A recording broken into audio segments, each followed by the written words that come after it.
নমস্কার, আমি পিঙ্কিস লাইফ চ্যানেলে সবাইকে স্বাগত জানাই। আজকে আমি বানাবো সাবুর পাঁপড়। তার জন্য এখানে আমি সাবুটা ভিজিয়ে রেখেছি। সাবুটা 2 ঘন্টা ভিজিয়ে রাখলে ভালো হয়, সেজন্য আমি 2 ঘন্টা আগে ভিজিয়ে রেখেছি। এবার আমি সাবু ভিজাটা রান্না করে নেব। এখানে আমি জল দিয়ে দিয়েছি। এবার আমি সাবুটাকে প্রথমে রান্না করে নেব। একটু পাতলা করে রান্না করে নেব। আর এই সাবুটা রান্না করতেও 5-7 মিনিট টাইম লাগবে। 2 মিনিট পর আবার দেখাচ্ছি আমি। 2-3 মিনিট মতো রান্না করে নিয়েছি। আর দেখুন সাবুটা কত গাঢ় হয়ে গেছে। আর একটু জল লাগবে, এত গাঢ় করে পাঁপড় হবে না। আর অনেকটা বেড়েও গেছে। এখানে 100 গ্রাম সাবু ছিল, 100 গ্রাম সাবুকে ভিজিয়ে দিয়েছিলাম আমি। আবার খানিকটা জল দিয়ে দেবো। আমি 100 গ্রাম সাবুতে 1 লিটার জল দিয়েছি। 1 লিটারের বোতলে মেপে 1 লিটার জল দিয়েছি। পরে যদি লাগে তখন আবার একটু বেশি হয়ে যাবে। আবার আমি কিছুক্ষণ রান্না করে নেওয়ার পর ফিরে আসছি। আমি আজকে আমাদের ওপরে ঘরে রান্না করছি। আর ওপরে ঘরে এখনো কমপ্লিট হয়নি। আর আমি যে লঙ্কা গুঁড়োটা ব্যবহার করি, এই লঙ্কা গুঁড়ো নিজে কাঁচা লঙ্কার মধ্যে পাকা লঙ্কাগুলো কিনে নিয়ে আসি, দিয়ে শুকিয়ে সেগুলোকে গুঁড়ো করে সেগুলো দিয়ে রান্না করি। যে এগুলো শুকিয়ে গেছে, এগুলো আর একদিন পরে গুঁড়ো করে নেব। আর এগুলো এখনো শুকায়নি ভালো করে, এগুলো আবার কিছুদিন পর শুকাবে। এখানটায় রৌদ্র আসে বলে এখানটায় দিয়ে রেখেছি। জল দেওয়ার পর আবার কিছুক্ষণ রান্না করে নিয়েছি। এখনো দেখুন সাবু দানা দানা হয়ে আছে অনেকটাই। আর একটু রান্না করে নেবো। ফোনে দানাগুলো অত বোঝা যাচ্ছে না, অনেকটাই গোটা গোটা আছে। সাবুর পাঁপড়ের জন্য সাবুটা আমার জাল দেওয়া হয়ে গেছে, আর একটাও গোটা নেই। এবার আমি আঁচটা বন্ধ করে দেবো। বন্ধ করে দিয়ে এবার একটু ঠান্ডা করে নেব। ঠান্ডা না হলে পাঁপড়টা দেওয়া যাবে না। কত সুন্দর রান্না হয়েছে। আর এরকম পাতলা রেখেছি আমি, আর জল দিইনি। 100 গ্রাম সাবুতে 1 লিটার জল দিয়েছি। একটু ঠান্ডা হলে একটু গাঢ় হয়ে যাবে। সাবু রান্না করাটা ঠান্ডা হয়ে গেছে। আমি 5-7 মিনিট মতো হয়ে গেছে, নামিয়ে রেখেছি। এবার এর মধ্যে দিয়ে দেবো আমি লবণ। আর সাবুর পাঁপড়ে খুব একটা বেশি লবণ লাগে না। এখানে আমি ছোটো চামচের 1/2 চামচ মতো লবণ রেখেছি। সবটা দেবো না, কারণ সাবুর পাঁপড়ে বেশি লবণ লাগে না। আর এর মধ্যে দিয়ে দেবো আমি অল্প একটু বেকিং সোডা। বেকিং সোডা দিলে সাবুর পাঁপড়টা খুব সুন্দর হয়। খাওয়ার সময় দাঁতে লেগে যায় না, ভাজার সময় ভেজেও খুব সুন্দর হয়, মোচমোচে হয়। আর অল্প একটু দিয়ে দেবো এর মধ্যে চিলি ফ্লেক্স। আমি যে বাড়িতে শুকনো লঙ্কা করে রেখেছি সেটা থেকে চিলি ফ্লেক্স বানিয়ে রেখেছি বাড়িতে। একটু ঝাল ঝাল হলে ভালো হবে। সবগুলোকে ভালো করে মিশিয়ে নেব। সব মশলাগুলো ভালো করে মেশানো হয়ে গেছে। এবার আমি এটাকে ছাদে নিয়ে চলে যাব। ছাদে চলে এসেছি। ছাদে দেখুন একটা আনারস হয়েছে। আনারসটা এবার প্রথম হলো আমার গাছে। আর কিছু টমেটো ধরেছে, টমেটোগুলো বড় হয়ে গেছে। এখানে কিছু শাকসবজি আছে, আমি এগুলো পরে দেখাবো। এখন আমি সাবুর পাঁপড়টা দেখাবো। ছাদে এখানে আমি একটা প্লাস্টিক পেতে নিয়েছি। আর এটা হচ্ছে সুতির কাপড়, যে প্লাস্টিকে থাকে সেই প্লাস্টিকে। এগুলোতে খুব ভালো সাবুর পাঁপড় হয়। সাবুর পাঁপড় কিন্তু কোনো সময় কাপড়ে দেওয়া যাবে না। আর এটা আমি হাতায় করে নেব। আর এরকম ছোট ছোট করে আমি দিয়ে দেবো।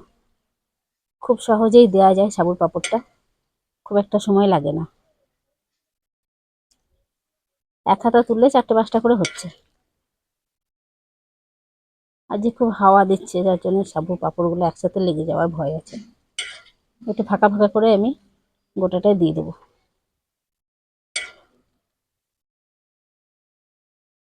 সবগুলো দেওয়ার পর দেখাচ্ছি। দেখুন কত তাড়াতাড়ি কতগুলো হয়ে গেল।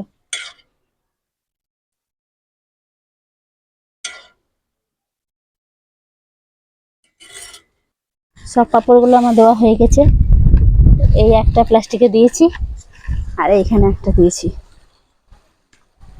আজকের দিনটা একটু খাটনি আছে, এগুলো 2 ঘন্টা পর এসে আমি এগুলোকে একটু উল্টে দেবো। এই ধারগুলো সব শুকিয়ে যাবে, এরকম টানলে পরে উঠে যাবে সব। তখন তখন একবার উল্টে দিয়ে যাব, তারপর 2 দিন পর আমি দেখাবো শুকিয়ে যাওয়ার পর। পাঁপড়গুলো উল্টানো আমি আর দেখাবো না, আমি একবারে 2 দিন পর শুকিয়ে যাওয়ার পর দেখাবো, 2 থেকে 3 দিন পর। আমি সাবুর পাঁপড়গুলো 3 দিন শুকিয়ে নিয়েছি আর কোটোর মধ্যে ভরে দিয়েছি। দেখুন কত সুন্দর আওয়াজ হচ্ছে। আরও একদিন রোদে দিলে ভালো হবে।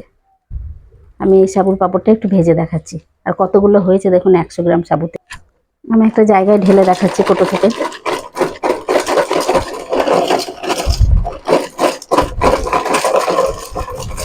দেখুন 100 গ্রাম সাবু থেকে কতগুলো পাঁপড় হয়েছে।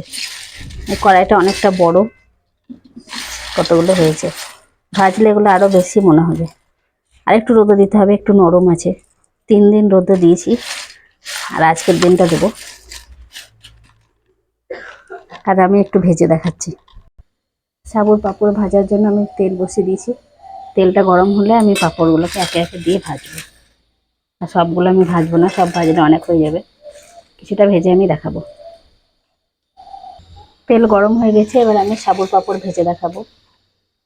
কয়েকটা দিয়ে দেবো। আর এমনিতে কত ছোট ছোট আছে দেখুন, ভাজার পরে বড় বড় হয়ে যাবে।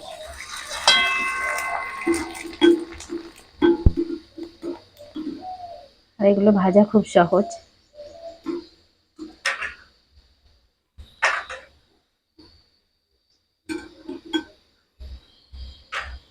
একসাথে কতগুলো হয়ে গেল। আঁচটা আমি একটু কমিয়ে দেবো। আবারও আমি কয়েকটা দিয়ে দেবো। কত বড় বড় হচ্ছে দেখুন।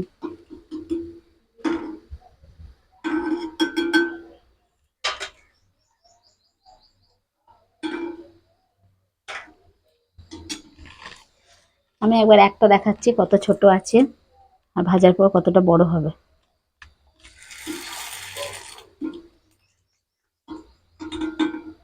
আমার ভিডিওগুলো ভালো লাগলে একটু লাইক শেয়ার কমেন্ট করবেন আর চ্যানেলটাকে সাবস্ক্রাইব করবেন। সাবস্ক্রাইব করে পাশে থাকবেন আর একটু বন্ধুদের সাথে বেশি করে শেয়ার করবেন, যাতে আমার এই ভিডিওগুলো সবার কাছে পৌঁছায়। আর কেমন লাগলো ভিডিওটা একটু কমেন্টে জানাবেন।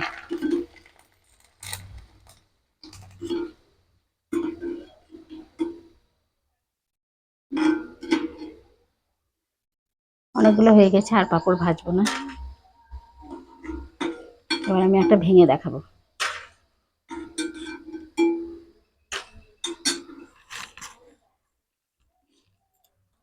সব পাঁপড়গুলো আমার ভাজা হয়ে গেছে। আর দেখুন এটা ছটা লাগছে বললে লাল লাগছে দেখতে, লাল হয়নি। কত সুন্দর হয়েছে দেখুন। একটু হাতে চাপ দিলে ভেঙে মুচমুচে হয়ে গেছে না, তো ভেঙে গুঁড়ো হয়ে যাচ্ছে। আওয়াজটা শুনে বুঝতে পারছেন কতটা মুচমুচে হয়েছে।